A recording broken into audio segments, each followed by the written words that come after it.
This particular reading, which is by Professor Pamit Dua, is about the monetary policy framework in India. This is perhaps one of the best articles to study the monetary policy framework. In fact, if you understand this particular reading well enough, then you will be good to understand the other readings in the particular section as well. So this is, in my opinion, one of the most important readings.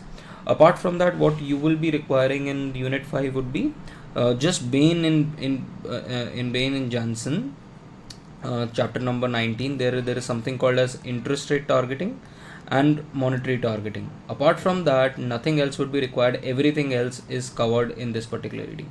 So this is the most comprehensive, the most lucid reading that you can get. I have marked it for you. What I'm going to do is I'm going to explain the basic concepts which are there in this reading, and then you can go through the reading yourself. Apart from that, what you can also do is I've just sent you this year's economic surveys, a small snippet, a small video. You can just combine that with this particular reading and then write your answer. Now, so let's first talk about this reading in brief. ये reading कहती क्या है? सबसे पहले ये reading monetary policy framework के बारे में बता रही है. Now in this monetary policy framework it gives you a time line. It tells you that how monetary policy was framed in India from 1985 और what used to happen in 1970s and 1980s में क्या होता था. So it talks about that. Then it talks about कि 1985 से लेके 1998 तक हमने किस तरीके की पॉलिसी फॉर्मुलेशन किया. देन 1998 से लेके 2016 तक हमारा क्या फॉर्मुलेशन था. एंड देन 2016 ऑनवर्ड्स क्या था. So these are the 4 paradigms. if you wish to call them paradigms, these are the four paradigms in which monetary policy framework is divided. paradigm 1, paradigm 2. major emphasis जो है वो 2, 3 and 4 पे है. 1 के बारे में ज़्यादा कुछ mention नहीं है. and then when you talk about the last paradigm, which is the 2016 onwards, which is also called as inflation targeting or flexible inflation targeting, इसको डिटेल में डिस्कस किया हुआ है. So this is all about this particular reading. Let's start to go through it. If you see in the 90s, in the 60s and the 70s, there was a lot of financial repression that was going on. And what the government used to do is the government used to, this was called as monetization of deficit. The government used to basically ask the banks, the scheduled commercial banks, to park a lot of funds in form of CRR and in form of SLR with the RBI and with the banks itself. So what it essentially did was that the banks were starved of all the resources. So suppose एक bank है जिसके पास 100 रुपये हैं, तो वो 100 रुपये में से मेजर जो अपना मनी है वो या तो क्या कहते हैं SLR के फॉर्म में पैसा रोक के बैठा हुआ है या फिर CRR के फॉर्म में बैठा हुआ है. सो उसके पास बाकी आगे लेंड करने के लिए ज़्यादा उसके पास पैसे नहीं बचते थे. This was called as financial repression. And ultimately जो SLR में पैसा डाल रहे थे वो SLR से वो गवर्नमेंट के बॉन्ड्स खरीद रहे हो, तो उसका मतलब क्या हुआ कि आप गवर्नमेंट का डेट को फाइनेंस कर रहे हो. So this was one of the ways. And plus RBI directly government के जो भी बॉन्ड्स हैं उसको खरीद रहा था. तो ये जो पीरियड था 70s एंड 80s के अंदर, इसके अंदर direct monetisation of fiscal deficit हो रहा था. एंड जो कंप्लीट जो आपका बैंकिंग स्ट्रक्चर है वो कम्प्लीटली क्लोज, मतलब बहुत ज़्यादा कोई ओपन नहीं था, आपकी ओपन इकोनॉमी नहीं थी. तो बहुत ही रेगुलेटेड तरीके से हम अपनी इकोनॉमी चल रहे थे. और जितना ज़्यादा आप मनी प्रिंट करोगे उतना ज़्यादा इन्फ्लेशन होगा. रिमेंबर फिशर का जो हमारा वो है कि inflation is always a monetary phenomena. So something like that was happening कि आप डेफिसिट्स रन कर रहे हो और उसकी वजह से आपके इन्फ्लेशन बढ़े जा रहा है. It was in 1985. It was in 1985 then that we adopted what is called as your monetary policy framework. इसका एक monetary targeting with feedback. Monetary targeting with feedback was the mechanism which was started in 1985 under Sukhmay Chakravarti. And then in 1990s under why we ready, we started what was called as multiple indicator approach. I'll talk about what multiple indicator approach is, and then augmented multiple indicator approach कि ये forward guidance policies क्या होती हैं और ये सब चीज़ें क्या होती हैं. And finally we started with 2016 onwards we had this particular framework of flexible inflation targeting. Now let's talk about monetary policy framework first. अब monetary policy framework कैसे होता है? सबसे पहले कोई भी monetary policy framework के अंदर there are certain goals which a bank decides कि उसके पास भी multiple goals हो सकते हैं. For example, जब आप बेन एंड जॉनसन पढ़ोगे तो आपको पता चलेगा कि prices एक गोल है, एक गोल आउटपुट का हो सकता है, एक गोल ये हो सकता है एक्सचेंज रेट का हो सकता है, इन्वेस्टमेंट का गोल हो सकता है, कॉम्बिनेशन ऑफ दीज गोल्स हो सकते हैं कोई. So there can be multiple goals which RBI और any central bank can have. Now ultimately आपके हाथ में क्या है? आपके हाथ में सर्टन इंस्ट्रूमेंट्स हैं. अब इंस्ट्रूमेंट्स कैसे हो सकते हैं? CRR जैसे एक इंस्ट्रूमेंट है, आपके हाथ में एक SLR इंस्ट्रूमेंट हो सकता है, एक्सचेंज रेट हो सकता है, रेपो रेट हो सकता है, रिवर्स रेपो रेट हो सकता है, बैंक रेट हो सकता है. तो आपके हाथ में कुछ इंस्ट्रूमेंट्स हैं जिससे आप ये फाइनल गोल अचीव करना चाहते हैं. So Ben and Johnson also talks about something like कि you have a accelerator and you have a steering. These are the instruments and this is your target destination. This is something that you have. However, you don't know anything about the way, you don't know anything about the path. तो बीच में आपको कुछ intermediate targets and intermediate operating targets रखने पड़ते हैं. Now what are these operating targets and intermediate targets? Now what you try to do is, because आपका जो instrument है और अब जो गोल है उसके बीच में गैप बहुत ज़्यादा है.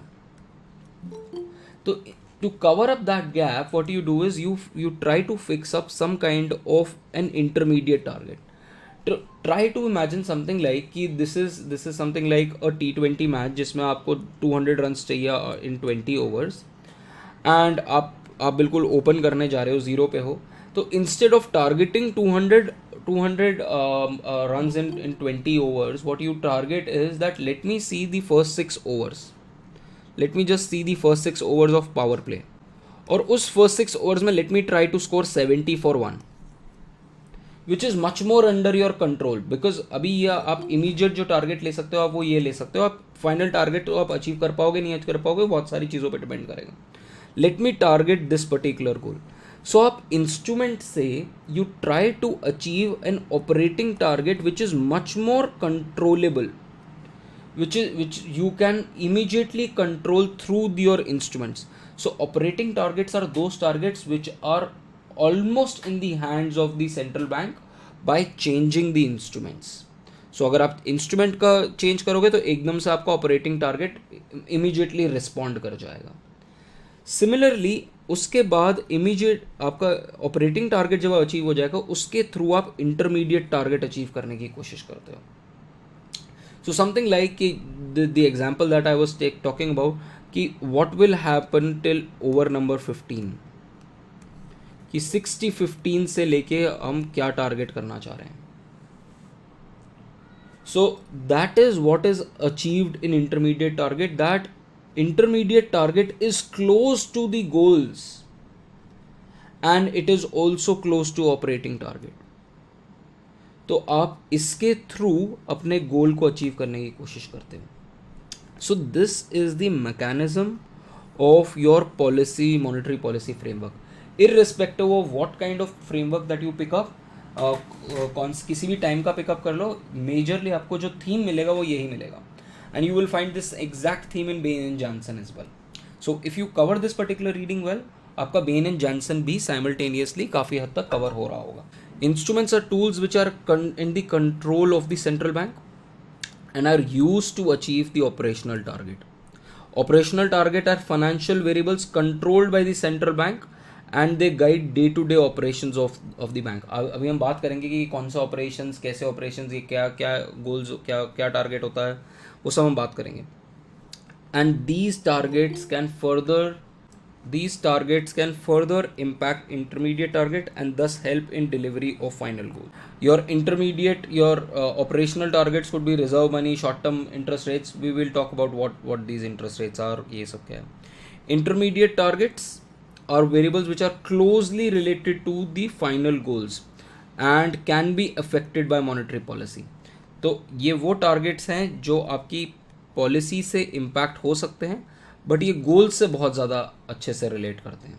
इसके साथ इनका कोरिलेशन बहुत ज़्यादा है और इसके थ्रू भी वाया ऑपरेटिंग टारगेट्स आप इसको अचीव कर सकते हैं. Intermediate targets could include monetary aggregates, what we'll talk about what these monetary aggregates are, short term and long term interest rates, and final goals are price stability, economic growth, financial stability, exchange rate stability. From 1985, as I told you, from 1985 till 1998 we had monetary targeting framework with feedback, and then we had उसके बाद इसने एक बीच में वो miss कर दिया ये रहा. Then we had this 1998 से 2016 के बीच में number of economic variables, multiple indicator जो आपका वो था analysis था वो उसमें था. फिर उसके बाद augmented multiple indicator analysis करा इन्होंने. We'll talk about that as well. Now let's first talk about, now this is the history of it. I don't think there will be a question on the history कि अच्छा monetary targeting with feedback क्या होता है. But let's go through it. Let's understand it. It's not very difficult.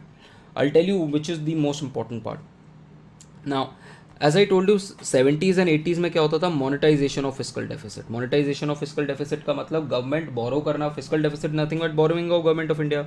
Government borrow करना चाहती है तो government क्या कहते हैं अपने बॉन्ड्स प्रिंट करती है और आरबीआई को कहती है कि उसको खरीद लो. ठीक है, तो उसकी वजह से बहुत ज़्यादा इन्फ्लेशन होता था. गवर्नमेंट बार आरबीआई जो है बॉन्ड्स खरीदती थी, रुपी मार्केट में आ जाता था और फिर उसके बाद रुपी मार्केट में आ जाता था तो उसको खींचने के लिए सीआरआर बढ़ाना पड़ता था.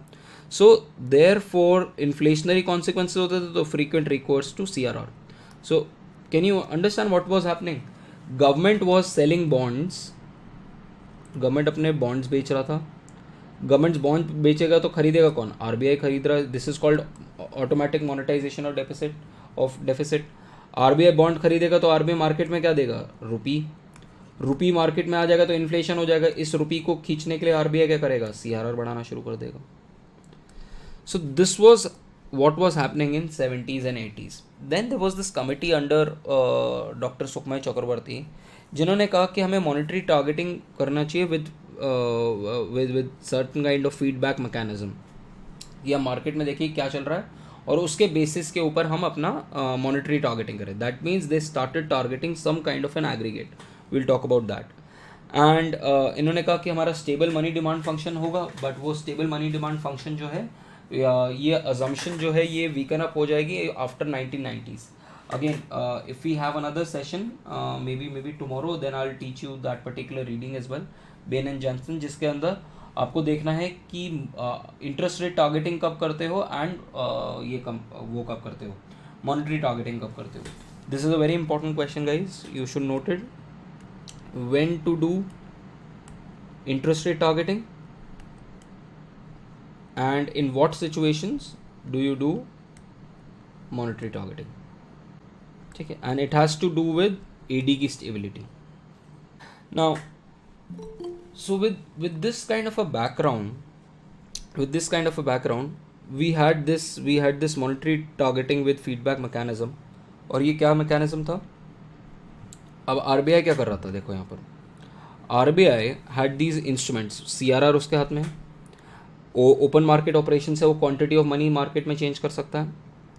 Lending to banks, refinance facilities क्या होती हैं कि सपोज एक पर्टिकुलर बैंक ने आगे जैसे नेशनल हाउसिंग बोर्ड है या फिर कोई और डेवलपमेंट वो है, एग्जिम बैंक हो गया, जैसे इनको रीफाइनेंस करने के लिए इनको रीफाइनेंसिंग फैसिलिटी दे दी कि अच्छा आपको और लोन देना है तो जो आपने लोन दिए हुए हैं ऑलरेडी उसको मैं आपको दे रहा हूँ पैसा, आप और लोन देना आगे शुरू कर दो. So basically loans to banks to create further loans. ठीक है, this is called as refinancing facility, फिर से फाइनेंस करना. So that was happening and then net foreign exchange operation जिसके थ्रू आरबीआई जो है अपना फॉरेक्स मार्केट में ला सकता है या कम कर सकता है. सो ये इंस्ट्रूमेंट्स के through what the RBI was trying to control was कि वो एम नॉट को कंट्रोल कर रहा था which is monetary base. So और मॉनेटरी बेस को बेसिकली मॉनेटरी बेस का मतलब आप क्वांटिटी ऑफ मनी को कंट्रोल करने की कोशिश कर रहे हो. एंड उसके बाद आपका इंटरमीडिएट टारगेट क्या. अच्छा ये टारगेट आपके हाथ में क्यों है, क्योंकि अगर if you see the definition of M naught तो it is currency in circulation and bankers deposit with RBI and other deposits with RBI. ये सारे डिपॉजिट्स तो आप इजीली चेंज कर सकते हो if you change CRR. If you change OMO तो currency in circulation change कर सकते हो. अगर आप सीआरआर चेंज कर दो तो बैंकर्स डिपॉजिट चेंज कर सकते हो. ठीक है. So therefore can you now understand that M naught is completely in the hands of RBI via these instruments? Therefore, they are called as operating targets. Now, after operating target, there is another target which is intermediate target. Now, intermediate target may or may not be in your hands because उसके अंदर और भी सारे deposits और public भी आ जाता है. ये सब कुछ तो आपके हाथ में नहीं है. बट अगर आप मॉनेटरी बेस ठीक ठाक तरीके से संभाल लेते हो तो इटका उसका ही कुछ प्रपोर्शन, क्योंकि व्हाट इज M3/M0 क्या होता है किसी को पता है? इज मनी मल्टीप्लायर नहीं सुना क्या? First unit M3/M0 is money multiplier. तो with some multiple of this you will have monetary aggregate and ये मॉनेटरी एग्रीगेट आपका कंट्रोल हो गया कि ये बेसिकली मनी सप्लाई है. पूरी इकोनॉमी के अंदर कितनी मनी सप्लाई चल रही है और वो डिटरमिन करेगा टोटल मनी सप्लाई डिटरमिन करेगा कि प्राइस आपका स्टेबल है या नहीं है, आउटपुट आपका कितना होगा, financial stability, foreign exchange. So this was the initial method of monetary policy with feedback. आप यहाँ से देखते थे फीडबैक और उसके हिसाब से ये चेंज करते थे, ये चेंज करते थे, उसके हिसाब से ये चेंज करते थे और फिर ये चेंज करते थे. तो आपने ये फीडबैक लूप लेके आए और इस लूप के through you were trying to formulate the policies of achieving whatever target that you have. ये देखो, the main instruments in this framework were CRR, open market operations. M3 was chosen as intermediate target while M0 was chosen as main operating target. However, these targets were rarely met because of automatic monetization of deficit which kept on till 1998. 1998 तक automatic monetization हो रहा था और automatic जैसे ही monetization होना होता है तो आपको बार बार ये CRR इंक्रीज़ करना पड़ता था. तो उसकी वजह से प्रॉब्लम होती थी. मार्केट में आपने बहुत ज़्यादा करेंसी प्रिंट करा हुआ, उसकी वजह से इन्फ्लेशन हो रहा है. So these were all problematic issues. Apart from that 1990s में क्या होना शुरू हो गया, 1990s के अंदर Indian economy started opening up. Now, if Indian economy has started opening up, there are other avenues of money AD के अंदर चेंज आने के, क्योंकि अब AD जो है ज़्यादा वॉलेटाइल हो सकता है. सिर्फ इनकम नहीं है, बाकी सारी चीज़ें भी हैं जो डिटरमिन कर रही हैं AD को. So because of capital swings, volatility in exchange rate, global growth factors, all of these also now mattered, because of which AD was now also affected by factors other than income. ठीक है. So this had complicated the situation. Therefore in 1998 we came up with, पहले तो आपने 1997 के अंदर ये automatic monetisation of deficit बंद किया. फिर उसके बाद 1998 के अंदर आप क्या लेके आए? 1998 के अंदर आप लेके आए under YV Reddy. You had Bimal Jalan was the governor and YV Reddy was the chairman of this particular committee. You started what is called as RBI implemented multiple indicator approach.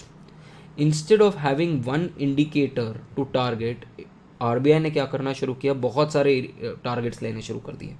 It started checking out what is money कि monetary aggregates कितने हैं, credit कितना है market के अंदर, credit offtake बोलते हैं इसको, output, trade, capital flows, fiscal indicators, interest rates, inflation, exchange rate. तो बहुत सारे इंडिकेटर्स लेने शुरू कर दिए रादर देन वन इंडिकेटर. इसीलिए इसको हम मल्टीपल इंडिकेटर अप्रोच बोलते हैं. एंड लेटर ऑन इसके बाद आपने इसके ऊपर बिल्ड कर दिया कुछ इकोनोमेट्रिक मॉडल्स और फोरकास्ट भी लगाना शुरू कर दिया. This is where and that is why Pammi ma'am is so relevant and has been so important in all of this formulation, because she taught us this subject called forecasting. now अब जब हम forecasting के बारे में बात करते हैं तो इन्होंने क्या करा कि टाइम सीरीज मॉडल निकाला और टाइम सीरीज मॉडल से कुछ वेरिएबल्स फोरकास्ट किए और प्लस जो ऑलरेडी आपके पास एग्जिस्टिंग वेरिएबल्स हैं जो आपके पास ऑलरेडी दिख रहा है इकोनॉमी में राइट नाउ, और कुछ वेरिएबल्स ऐसे कि कितने होंगे. फॉर एग्जांपल आप देखना चाहते हो कि टाइम सीरीज से मेरा जीडीपी कितना होगा, टाइम सीरीज से मेरा इन्फ्लेशन रेट कितना होगा, टाइम सीरीज से आप देखना चाह रहे हो कि मेरा इंटरेस्ट रेट कितना होगा. ये वेरिएबल्स उठाए और करंट वेरिएबल्स उठाए कि करंट अभी M3 कितना है, M0 कितना है, अभी इन्फ्लेशन रेट कितना है, अभी जीडीपी रेट कितना है. तो आपने ये सारे के सारे वेरिएबल्स एक साथ ले आए एंड देन यू स्टार्टेड. और उसके अलावा यू हैड दिस आरबीआई के सर्वे से भी आप डेटा उठा रहे थे. For example RBI's industrial outlook survey, capacity utilisation, inflation expectation, professional forecaster survey. तो आपने बहुत सारे और इंडिकेटर्स ऐड किए and then you made this particular formulation. अब देखो इसमें क्या था. इसमें अब आपने जो आपकी पॉलिसी फ्रेमवर्क है उसमें क्या है, पहले कुछ रेट वेरिएबल्स हैं जिसमें इंटरेस्ट रेट है, rate of interest on government securities है, क्रेडिट मार्केट का है, इन्फ्लेशन रेट है, एसेट प्राइसेस हैं, ये रेट वेरिएबल्स हैं. फिर क्वांटिटी वेरिएबल्स हैं कुछ कि मनी कितना है, फिस्कल डेफिसिट कितना है, बारिश हो रही है नहीं हो रही है, क्योंकि बारिश से बहुत डिपेंड करता है कि एग्रीकल्चरल आउटपुट कितना होगा जिसकी वजह से इन्फ्लेशन कितना होगा, इंडस्ट्रियल आउटपुट कितना है, सर्विस सेक्टर कितना है, एक्सपोर्ट इम्पोर्ट कितना है. देन फॉरवर्ड इंडिकेटर्स वो जो आपको बेसिकली प्रिडिक्ट करके बता रहे हैं कि अच्छा क्या होने वाला है, कि you have this industrial outlook survey and then you have this inflation expectation survey जो आरबीआई का अभी भी आता है और ये भी अभी भी आता है. And apart from that panel survey of time series, कि टाइम सीरीज का मॉडल हमें क्या बता रहा है कि कितना होगा. इन सब को आपने एक साथ एक ऑपरेटिंग फ्रेमवर्क में डाला और उसके थ्रू आपने एक आउटलुक निकाला ग्रोथ का एंड इन्फ्लेशन का, कि नेक्स्ट क्वार्टर में आपका ग्रोथ होगा कितना एंड इन्फ्लेशन होगा कितना. And on the basis of this monetary projection कि इसके कंसिस्टेंट आपका क्या, आपका M3 होना चाहिए और क्रेडिट कितना होना चाहिए और उस हिसाब से फिर एक्शन लेना है. तो ये आपका ओवरऑल प्रोसेस था ऑगमेंटेड मल्टीपल इंडिकेटर अप्रोच, जिसके अंदर आप बहुत सारे पैरामीटर्स को एक साथ लेके आ रहे हो and then you are trying to forecast something. ये फोरकास्ट है और इस फोरकास्ट के हिसाब से ये होगा अगर आपको कुछ चेंज करना है तो आपको क्या मॉनेटरी पॉलिसी करनी पड़ेगी. सो that was how this particular framework was. Projection RBI M3 as intermediate target. So this was the overall. Now comes the important part of the reading. This is where the reading becomes important, where you have कि अब RBI ने 2016 onwards क्या किया. 2016 onwards there was this committee by Raghuram Rajan and उन्होंने कहा कि the best bet for RBI to take for increasing growth will be कि आप इन्फ्लेशन को कंट्रोल करो. आपके दिमाग में एक सिंगल गोल होना चाहिए विच इज़ इन्फ्लेशन कंट्रोल करना. अगर आपने इन्फ्लेशन कंट्रोल किया तो वो एंटी पुअर भी होगा और आपका आउटपुट भी बढ़ेगा. So this was the thought process by which this committee was made. And when Raghuram Rajan in 2013 September became the governor, उन्होंने immediately एक कमेटी बनाई, special committee under Urjit Patel, and this Urjit Patel committee gave this recommendation for inflexible inflation targeting with nominal anchor as. अब ये nominal anchor क्या है ये हम देखते हैं कि हमारा एम क्या हमारा पॉलिसी एम होगा. तो हमारा nominal anchor is CPIC. ये हमने टारगेट वेरिएबल रखा. कोई आपको एक गोल तो चाहिए ना. So this was the ultimate goal and this goal should have a quantitative element to it, nominal होना चाहिए, तो इसीलिए हमने कहा कि ये 4% होगा, कि 4% inflation is the nominal goal of RBI. But given हमारे केस में, you might not be knowing this, that हमारे केस में अगर हम सीपीआई का इन्फ्लेशन देखें तो there is something called core and non core inflation. So core inflation is non food non fuel. अब फूड और फ्यूल इन्फ्लेशन हमारे हाथ में नहीं होता। फूड इन्फ्लेशन इसलिए हाथ में नहीं होता है क्योंकि वो रेनफॉल पे डिपेंड करता है, एंड फ्यूल इन्फ्लेशन इसलिए हाथ में नहीं होता क्योंकि वो ओपेक के हाथ में है। सो देयरफॉर अगर आप ये दोनों आइटम हटा दो तो इन दोनों आइटम्स का जो कंबाइंड वेटेज है सीपीआई में वो अराउंड 51-52% है। तो क्योंकि ये फूड और फ्यूल इन्फ्लेशन हमारे हाथ में नहीं है, इसीलिए हमने इसमें ±2% कर दिया, कि एक बैंड बना दिया कि 2% से 6% के बीच में इन्फ्लेशन रहना चाहिए। Typically you have these 5 kinds of nominal anchors. Monetary aggregate एक एंकर हो सकता है, इन्फ्लेशन हो सकता है, एक्सचेंज रेट हो सकता है, नेशनल इनकम हो सकता है, प्राइस लेवल हो सकता है। हमारी जो कमेटी है उसने नॉमिनल एंकर रखा कि इन्फ्लेशन होना चाहिए, और इन्फ्लेशन लोगों को समझ में भी आ जाता है और इजीली आप कम्युनिकेट भी कर सकते हो। और आपने सीपीआई कंबाइंड को लिया, और उसके बाद आपने प्लस एंड -2 क्यों करा? क्योंकि फूड एंड फ्यूल के कंपोनेंट्स जो हैं वो 50% प्लस है और वो आपके हाथ में नहीं है।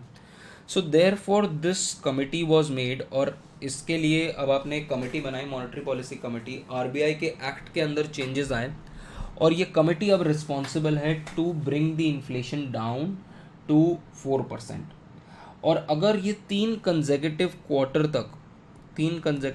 तक अपना इन्फ्लेशन 4 to 6% के बीच में नहीं रख पाती, तो it has to explain to government of India why it has not been able to do it and what all are the remedial steps. ये इस वाली जो मॉनेटरी पॉलिसी कमेटी है, जो सेकेंड मॉनेटरी पॉलिसी कमेटी है, ये इसके साथ होने वाला है, क्योंकि ये इस क्वार्टर में भी लूज़ कर देगा, पिछले क्वार्टर में भी इसका इन्फ्लेशन ज़्यादा था।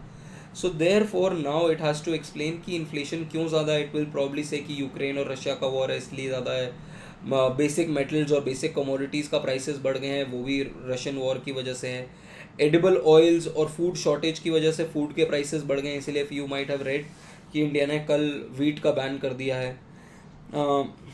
एडिबल ऑयल, इंडिया 50% से ज़्यादा एडिबल ऑयल इंपोर्ट करता है अपने, जो खाने का तेल होता है, और इंडोनेशिया ने एक्सपोर्ट बैन कर रखा है, और इंडोनेशिया का जो पाम ऑयल है वो एक मेजर एक्सपोर्टिंग चीज़ है।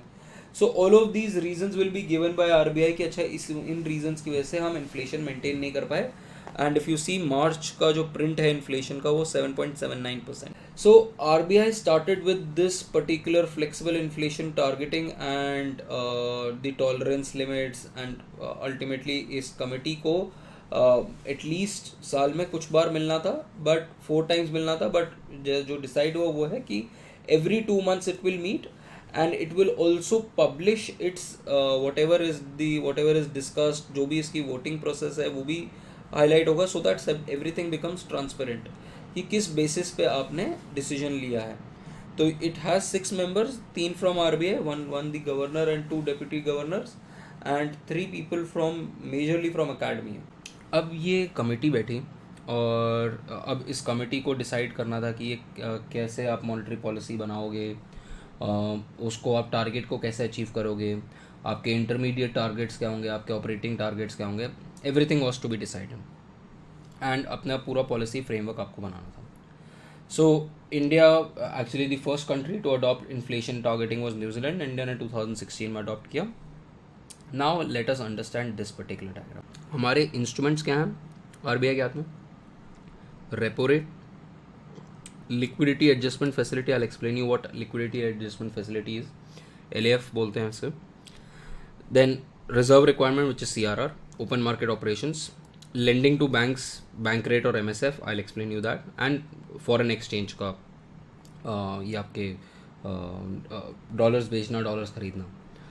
उससे एम क्या कर रहे हो आप? WACR करके कुछ होता है, I explain you what WACR is, and then उसके थ्रू आप short term and long term interest rates control करने शुरू करते हो, वो भी हम बताएंगे कि क्या होता है, और फाइनली आप गोल अचीव करने की कोशिश। The rate at which RBI या कोई पर्टिकुलर बैंक, अगर उसके पास एक्सेस पैसा पड़ा हुआ है, सपोज HDFC बैंक के पास 100 करोड़ रुपये एक्स्ट्रा पड़ा हुआ है, though it will not keep that 100 crore rupees with itself, it would like to give it to someone, at least earn some interest. So if RBI parks these excess reserves with the RBI at a daily basis or a fortnight basis, short term basis के ऊपर, RBI will give it reverse repo rate. So rate at which the commercial banks, the qualified institutions can park their excess liquidity with RBI is called as repo operations या repo rate, reverse repo rate. The rate at which RBI banks can borrow from RBI is called as repo rate. But this is also for short term, this is also for short term. ऐसा नहीं है कि आप कई सालों तक ले लो, 14-15 दिन के लिए के रेपोज होते हैं, वो आप ले सकते हो. इसके बीच की, अच्छा सपोज दिस इज एट से 3.5% एंड मान लो ये 4% है. Now HDFC bank comes up and says that I mean, or say ICICI Bank comes and says I need 100 crore rupees for 3 days because of some shortfall of money that I have. Then will any particular bank like to offer less than 3.5%? Will anyone offer less than 3.5%? समझ में आया क्या हुआ? ICICI bank को 100 crore rupees चाहिए और बाकी सारे बैंक्स बैठे हुए हैं and for it needs it for 3 days.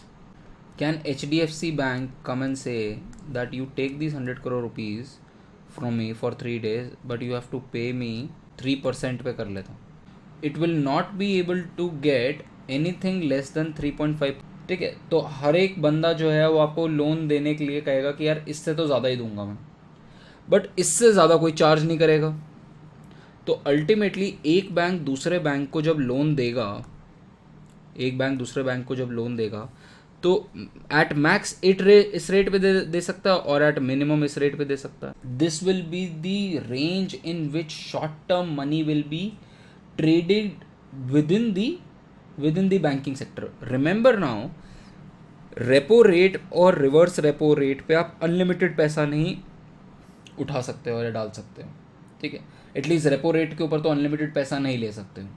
तो सपोज़ किसी बैंक को 100 करोड़ रुपया चाहिए भी था, तो 100 करोड़ रुपया if it wants this 100 crore rupees, it no bank can say that I will charge 4.5%, because 4.5 charge करने से ज़्यादा तो ये पर्टिकुलर बैंक क्या है कि मैं RBI से क्यों ना ले लूँ, RBI मुझे 4% पे दे देगा. ठीक है, और ये नहीं कह सकता कि मैं 3.5% से कम दूंगा. So all I am saying is ICICI comes up and asks for 100 crore rupees for 3 days. A bank like HDFC cannot say I will charge 4.5%, because 4% is the rate at which this bank can get it from RBI. And similarly, ICICI Bank cannot say that I can at max pay only 3%, because HDFC will not give it money for 3%, because 3.5% पे तो RBI के पास ही पैसा छुड़वा सकता है वो. So therefore there are limits. This kind of ये जो रेंज है रेपो और रिवर्स रेपो की, ये जो कॉरिडोर है, can you see this is a corridor. This corridor defines कि मार्केट के अंदर एक बैंक दूसरे बैंक को किस रेट पे पैसा देगा शॉर्ट टर्म के लिए.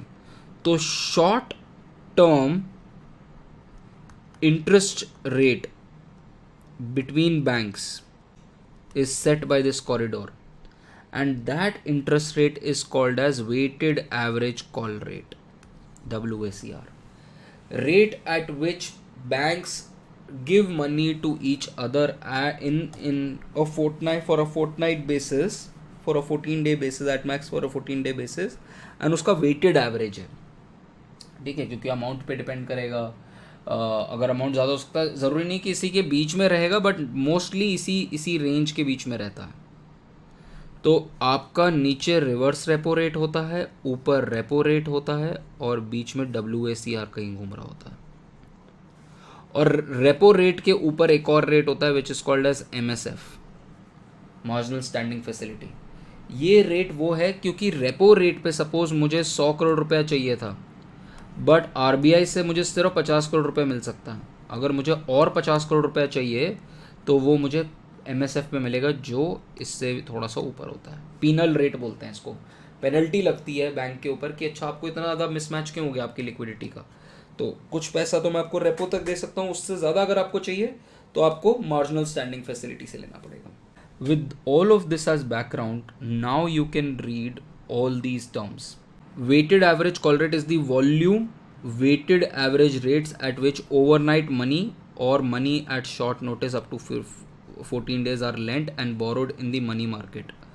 ठीक है, तो ये आपका मनी मार्केट के अंदर एक बैंक दूसरे बैंक को, क्या एक फाइनेंशियल इंस्टीट्यूशन दूसरे फाइनेंशियल इंस्टीट्यूशन को कितने रेट पे बेचता लोन देगा।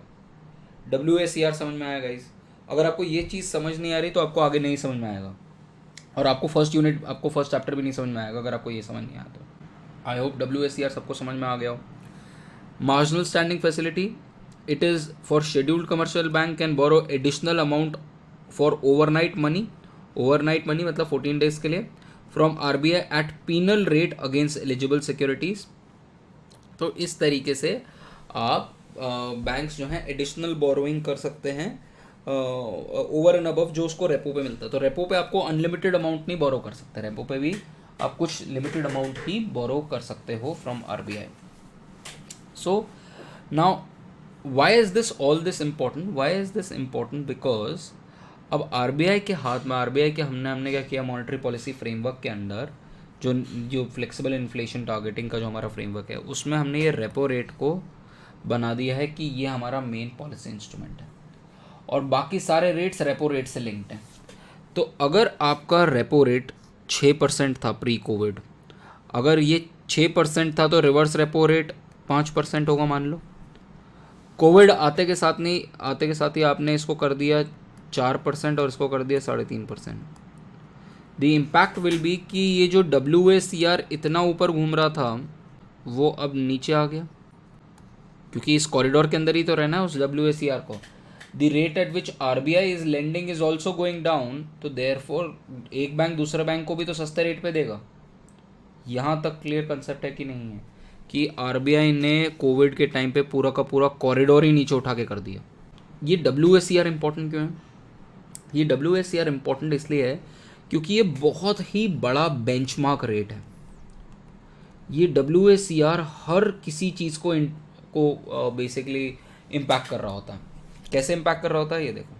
WACR जो है, आपने पॉलिसी रेट चेंज किया रेपो रेट, उसकी वजह से WACR चेंज हो गया। ठीक है, ये क्या था आपका? ये आपका इंस्ट्रूमेंट था, ये आपका ऑपरेटिंग टारगेट था। आपने इसको चेंज करा, आपका WACR चेंज हो गया।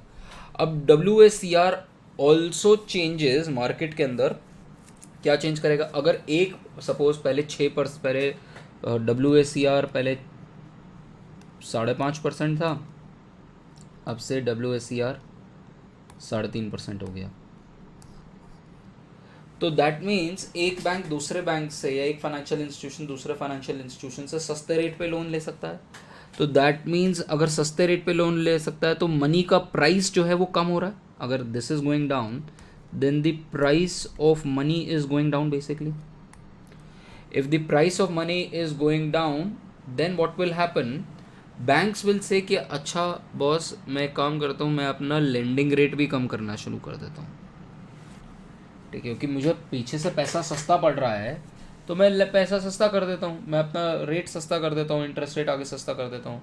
सिमिलरली इसका फाइनेंशियल मार्केट पे भी इम्पैक्ट पड़ता है कि कमर्शियल डिपॉजिट्स के ऊपर, कमर्शियल पेपर के ऊपर, टी बिल के ऊपर, गवर्नमेंट सिक्योरिटीज़ के ऊपर, इन सब पे भी इनडायरेक्टली इसका इम्पैक्ट पड़ रहा है, क्योंकि अल्टीमेटली ये शॉर्ट टर्म का इंटरेस्ट रेट डिटरमिन कर रहा है। और अगर अब सोचो, खुद सोच के देखो, WACR कम हुआ तो बैंक्स ने क्या कहा कि यार मेरे लिए पैसा बड़ा चीप हो गया है, I will give more loans, मैं और लोन्स दूंगा। And this is on the basis of what is called as marginal cost of lending rate, MCLR. This is called as MCLR. अब ये MCLR क्या है? अगर किसी भी बैंक को 1 रुपया लेंड करना है, ICICI बैंक के पास जाओ और उससे पूछो MCLR का है, तो वो कहेगा कि मुझे अगर एक भी रुपया लेंड करना है तो उस 1 रुपी को लेंड करने की what is my marginal cost, इसकी भी कुछ मार्जिनल कॉस्ट होगी। और वो किस चीज़ पर रिफ्लेक्ट करेगी, वो रिफ्लेक्ट करेगी कि मार्केट में रेट ऑफ इंटरेस्ट कितना है, WACR कितना है। अगर WACR बढ़ रहा है तो मेरी पीछे से कॉस्ट बढ़ रही है पैसे की, अगर WACR कम हो रहा है तो मेरी कॉस्ट कम हो रही है। But apart from that operational cost कितनी है मेरी कंपनी की, bank like Yes Bank, bank like ICICI bank, ये लोगों की कॉस्ट कम होती है as compared to an old bank like Allahabad Bank और इंडियन बैंक। इनकी ज़्यादा होती है, ऑपरेशनल कॉस्ट ज़्यादा होती है, ठीक है। तो क्योंकि ये टेक्नोलॉजिकली इतने सैवी नहीं होते हैं, यूजुअली प्राइवेट सेक्टर इज़ ज़्यादा सैवी, टेक सैवी। तो because of this all of these costs are added and you come to what is called as marginal cost of lending rate। और अगर आपका WACR कम हो रहा है तो that means cost of funds कम हो रहा है, कॉस्ट ऑफ फंड्स कम हो रहा है तो MCLR गिर रहा है, MCLR गिर रहा है तो बैंक जो है वो कहेगा कि मैं और लोन दूंगा और रेट ऑफ इंटरेस्ट कम पे दूंगा। अगर रेट ऑफ इंटरेस्ट कम पे और लोन होगा तो इन्वेस्टमेंट ज़्यादा होगी, कंजम्पशन ज़्यादा होगी और GDP ज़्यादा होगा। Is this line of thought clear और नॉट क्लियर? ये पूरा मैंने आपको मॉनेटरी पॉलिसी ट्रांसमिशन बताया कि इस तरीके से ट्रांसमिट हो रही है monetary policy. Once the repo rate is announce, तो रेपो रेट जो होगा वो आपका मेन टारगेट इंस्ट्रूमेंट हो गया। Operating framework looks at liquidity management on day to day basis and aims to anchor operational target which is weighted average call rate around the repo rate. और repo rate से फिर आप क्या करते हो, repo rate के through बाकी सारे रेट्स आप कंट्रोल करने की कोशिश करते हो। देखो रेपो रेट आपने चूज़ किया, उससे आप WCR कंट्रोल कर रहे हो और WACR से आप कमर्शियल पेपर का रेट करने की कोशिश कर रहे हो, सर्टिफिकेट ऑफ डिपॉजिट का रेट डिसाइड करने की कोशिश कर रहे हो, MCLR को डिसाइड करने की कोशिश कर रहे हो। बहुत सारे और रेट्स हैं, फाइनेंशियल इंस्ट्रूमेंट्स के रेट हैं जो आप डिसाइड करने की कोशिश कर रहे हो via WACR। So this is how you are kind of targeting your intermediate targets। and final target आपका क्या है, final target आपका है inflation को control करना। just read through all of this, मैंने आपको सब कुछ समझा दिया है। then monetary policy transmission framework, there are 5 channels through which monetary policy framework can work। the first channel is interest rate channel। interest rate channel क्या है, the monetary policy transmission is thus a process through which change in policy rate is transmitted to short term money market rates, which is in our case WACR। then entire maturity spectrum of interest rates, बाकी सारे interest rates पे which will be your operating targets। and then finally it will impact consumption, investment and output inflation। सो ये आपका पूरा का पूरा rate है, ये पूरा का पूरा इंटरेस्ट रेट के थ्रू कैसे काम करता है ये है, ठीक है। रिमेंबर यहाँ पर हम इंटरेस्ट रेट के थ्रू कर रहे हैं क्योंकि हम सबसे पहले अपना रेपो रेट चेंज कर रहे हैं और उसके थ्रू WACR को चेंज कर रहे हैं। नाउ अपार्ट फ्रॉम दैट, ये तो हमने इंटरेस्ट रेट समझ लिया। Apart from that exchange rate channel भी होता है, एसेट प्राइस चैनल भी होता है, क्रेडिट चैनल भी होता है और एक्सपेक्टेशन चैनल भी होता है। All of these are given here, just go through it, एक एक लाइन है, यू विल अंडरस्टैंड कि क्या कह रहे हैं। Now finally what is also being talked about in this particular reading is that जो ट्रांजिशन का जो मेथड होता है वो कई बार लैग्स के साथ में काम करता है। लैग्स के साथ में क्यों काम करता है, क्योंकि बहुत सारी चीज़ें आपके हाथ में नहीं होती और वो बहुत देर बाद होती हैं। फॉर एग्जांपल आपने क्या किया, बैंक RBI ने क्या किया कि रेपो रेट कम कर दिया, बट RBI ने रेपो रेट कम कर दिया, उसकी वजह से WACR कम हो गया। बट जब हम लोन देख रहे हैं तो हम देख रहे हैं कि बैंक ने आगे ये जो बैंक को तो सस्ता पड़ रहा है पैसा, बैंक आगे उसको पास ही नहीं कर रहा किसी रीज़न की वजह से। सो कई बार ट्रांजिशन जो है वो ट्रांसमिशन जो है वो कई बार नहीं हो पाता। यहाँ पर 2 एग्जाम्पल दे रखे हैं। The transmission has two mechanisms और 2 transmission mechanism. First, how far the signal is sent out by RBI picked up by the banks, कि RBI ने रेपो रेट कम करके एक सिग्नल प्रोवाइड किया, क्या वो सिग्नल बैंक तक पहुंचा कि नहीं पहुंचा। This is called as the inner leg. फिर उसके बाद how far the signal sent out by banking sector impact the real economy. तो अगर बैंकिंग सेक्टर में चेंज आ गया तो वो रियल इकोनॉमी में क्या चेंज करेगा, this is called as the outer leg. इसी तरीके से बनाना है ऐसे एक लाइन में। इनर लेग और आउटर लेग जो है, इनर लेग तो वो तो काफ़ी ज़्यादा कंट्रोल में रहती है, बट आउटर लेग जो है वो आपके हाथ में कई बार नहीं होती है। What we see during COVID times and last few years अगर हम देखें तो क्या करा है हमने फ्रॉम February 2019 से लेके जनवरी 2020 तक हमने रेपो रेट जो है वो 135 बेसिस पॉइंट से कम किया, ठीक है। But what we saw was that आपकी मॉनेटरी पॉलिसी ट्रांजिशन के अंदर कुछ मार्केट्स जो हैं वो 146 बेसिस पॉइंट से कम हुई, और कुछ 76 से कम हुई, कुछ बहुत कम हुई है, कुछ बहुत तेज़ हुई हैं, कम हुई हैं। So ultimately what we are trying to say here is कि आरबीआई ने अपना रेपो रेट कम किया, बट से गवर्नमेंट बॉन्ड्स के ऊपर इंटरेस्ट रेट इतने से चेंज नहीं हुआ। WCR चेंज हो गया, बट बाकी इंटरेस्ट रेट्स इतने से चेंज नहीं हुए। तो what we are trying to suggest is that monetary policy framework and transmission is not perfect। कई बार वो ट्रांसमिट नहीं कर पाते हैं, ठीक है। वो अपना एक्शन, आपने रेपो रेट कम कर दिया, बट आगे बैंक्स ने आगे लोन जो है वो सस्ते रेट पे नहीं दिया। इसीलिए आरबीआई ने it has come up with another thing called as external benchmarking. अब क्या हो गया, अब लोन्स जो हैं वो सीधा लिंक्ड है रेपो से। अगर रेपो रेट कम हो रहा है तो आपका जो बैंक का EMI है वो अपने आप ही कम हो जाएगा। और अगर आपका, जैसा अभी रिसेंटली क्या हुआ, रिसेंटली आरबीआई ने रेपो रेट बढ़ा दिया, तो दैट मीन्स एकदम से जो आपके एग्जिस्टिंग लोन्स हैं उसके ऊपर भी रेट ऑफ इंटरेस्ट बढ़ गया, और जो फ्रेश लोन्स हैं उन पे भी रेट ऑफ इंटरेस्ट बढ़ गया। तो अब आपकी EMI बढ़ गई होंगी just because of inflation. This was all about this particular mechanism कि ये कैसे काम कर रहे हैं।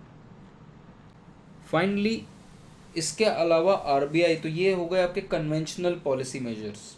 इसके अलावा आरबीआई के पास अनकन्वेंशनल पॉलिसी मेजर्स भी होते हैं। अनकन्वेंशनल पॉलिसी मेजर्स कैसे, फॉर एग्जांपल आरबीआई ने during time of Covid RBI ने क्या किया कि मुझे बहुत सारा पैसा मार्केट में डालना है, तो जिसको हम कहते हैं क्वांटिटेटिव ईजिंग, यहाँ लिखा है देखो। आरबीआई ने कहा कि यार रेपो रेट सफिशिएंटली काम नहीं कर पाएगा, मैं कितना ही पैसा इस रेट पे दे दूंगी। तो आरबीआई ने कहा कि मैं कुछ अनकन्वेंशनल मॉनेटरी पॉलिसी करूंगी, which is also called as quantitative easing, ठीक है। जिसमें आप बेसिकली क्या करते हो, गवर्नमेंट की सिक्योरिटीज़ खरीद लेते हो और मार्केट में खूब सारा पैसा डाल देते हो, ठीक है। So that is one thing which the government did unconventionally. The other thing is कि आप फाइनेंशियल जो आपके इंस्टीट्यूशंस हैं, फॉर एग्जांपल एक्सपोर्टर इम्पोर्टर्स के लिए एक एग्जिम बैंक होता है, उनको कहो कि आप और ज़्यादा पैसा, आपको मैं और पैसा दे रहा हूँ, आप और एक्सपोर्ट और इंपोर्ट को प्रमोट करो। नाबार्ड को पैसा दे रहा हूँ, नाबार्ड को कहोगे कि रूरल डेवलपमेंट में और पैसा खर्च करो। So you could create these kinds of institutions जिसके थ्रू आप पैसा लेंडिंग एजेंसीज को आगे दो।